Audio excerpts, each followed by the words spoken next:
రాష్ట్ర అభివృద్ధికి కూటమి ఐక్యతే మూలస్తంభం. Deputy CM Pavan Kalyan.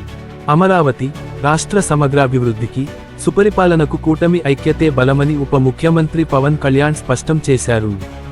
ఇటీవల జరిగిన ఒక బహిరంగ సభలో ఆయన మాట్లాడుతూ, ప్రజల ఆశయాలను నెరవేర్చడానికి, రాష్ట్రాన్ని ప్రగతిపథంలో నడిపించడానికి కూటమిలోని భాగస్వామ్య పక్షాలు ఒకే తాటిపై నడుస్తున్నాయని తెలిపారు.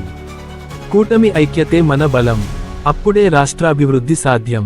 ఈ వాస్తవాన్ని మనం ఎప్పటికీ విస్మరించకూడదు అని ఆయన ఉద్ఘాటించారు.